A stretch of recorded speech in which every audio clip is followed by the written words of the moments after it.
All right, for this part of Adulting 101, we're going to learn two basic car care things, checking your oil and checking your tire pressure. So to check the oil, we're going to need to get into the engine compartment, which is under the hood. So the first thing we need to do is to pop the hood. In most cars, the way you pop the hood is you look down in the driver's side footwell, and we're looking for a little lever that has a picture of a hood on it. So in this one, you can see it is to the right of the gas one. Yep, so it's that one on the right. So I'm going to go ahead and pop that. Now, if you look at the hood itself, the hood didn't come all the way up. That's because there's also a safety latch. That prevents, if you accidentally pop the hood while you're driving down the road, you don't want the hood flying up and wrapping over your windshield. So there's a little safety latch in here. So I'm going to reach in. It's right about in the center here. I'm just going to slide that little safety latch to the side, and then I can lift up. So if you come in close here, you can actually see the safety latch. Right? That's a little thing that I slid over that lets me lift the hood up.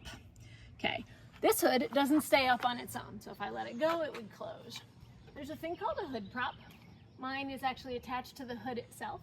One end is this white clip that it's clipped into, the other end it rotates. On some cars, the hood prop will be down here, and I'll actually lift the prop up. In either case, you're going to take the end of the hood prop that is in the white clip out, and there'll be a spot where it mounts either into the hood or into the frame of the car, depending on which end it's attached on. That holds this up. Okay, so now the hood's up.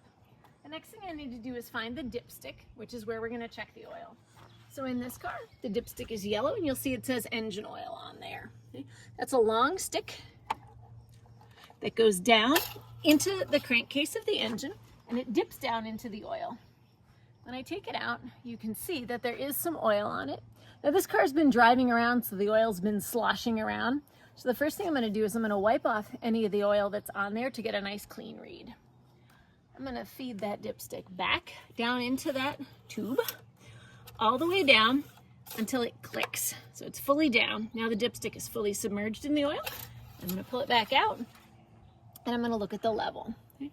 On mine, there's these two little dots. The dots are the low level and the high level, and you want to be able to see that the oil is somewhere in between those two. I can see mine's right about here. It looks like it's about 3/4 of the way up from the low dot, but it's still below the top dot. So I have a good level of oil in my car. So that's good news. I'm going to replace that dipstick, again, all the way down until it clicks. It's all the way back in. Now I just have to let the hood down. So I'm going to release the hood prop, slide it back up, click it into this white clip so that it stays where it's supposed to be. And then I'm going to hold the hood so it's about 6 inches above, and I'm going to let it just drop from there. Gravity is going to close it. If it doesn't close all the way, you can give it a push on the top. Next, we're going to check your tire pressure. I'm going to check, before I check the tire pressure, I have to find out what the tire pressure is supposed to be. So come on back over to the driver's side one more time. I'm going to open the driver's side door, and there's a sticker on it.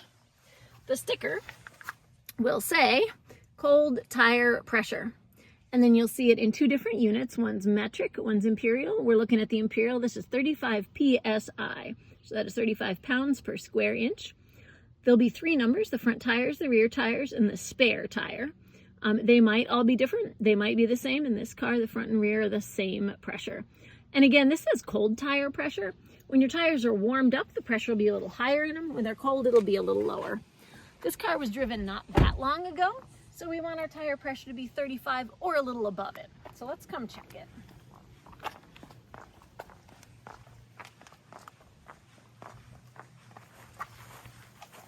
On your wheel, you will see a little tiny thing. It kind of looks like a straw with a cap. This is called the valve stem. So this is where you can put air into your tire and let it out. The first thing you want to do is take off the valve stem cap, right? So when you're unscrewing things, if you curl your fingers in the direction you're screwing, your thumb is going to point in the direction that the cap goes. So if I unscrew it this way, the cap is going to come this way or off. This is the righty-tighty rule. So once we get the cap off, we want to set it down where it's not going to roll away. This is our tire pressure gauge. This is a pencil style. It has a little thing that's going to come out, and the numbers on this are the tire pressure that's reading. So the higher the pressure, the further this is going to come out. So I'm just going to take this end, and I'm going to put it right on the tire pressure, on the valve stem. I'm going to push until the little white gauge at the end comes out. So it looks like the tire pressure there is more than 35, but less than 40. And again, these tires are warm because this was driven fairly recently. So that's a fine tire pressure there. Once I've checked that, I just want to put the valve cap back on. More than anything, that prevents dirt and gunk from getting into that valve stem. And then we're done. That's it.